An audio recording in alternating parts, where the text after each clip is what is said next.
السلام عليكم ورحمه الله وبركاته. يا رب كلكم تكونوا بخير ويا رب كلكم تكونوا في احسن حال. مباراه كاترين وليد عبد المقصود، كام حاجه هفرجك عليهم النهارده من ارقى انواع السبح. حاجه كده بالمرجان وحاجه كده بالفيروز السيناوي وحاجه تانية بالفيروز السيناوي والكهرمان. يعني ايه تمسك سبحه انتيك، يعني ايه تمسك سبحه محترمه لكل هوايات السبح. اوعى تمسك سبحه اقل من كده عشان بيبان.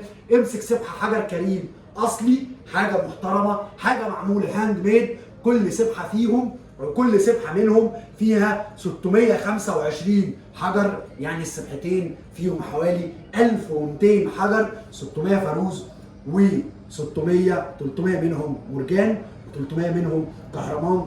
1200 حجر، حاجه كده محترمه جدا. وليد عبد المقصود تعالى معايا عشان هفرجك على كام تلت محترم جدا. ده التلت المرجان، ده التلت المرجان بالفيروز بالفضه.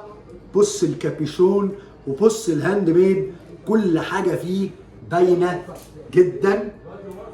وادي المدنه بتاعته وادي الشرابه الفضه الترابزون، حاجه كده محترمه جدا.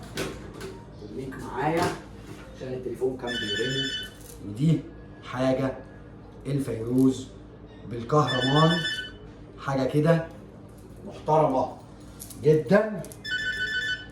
دول السبحتين، حاجه شيك جدا. اقل حاجه ممكن اوريها لك في السبح، اقل حاجه ممكن اوريها لك في السبح الفضه الانتيك وليد عبد المقصود مجوهرات كاترين.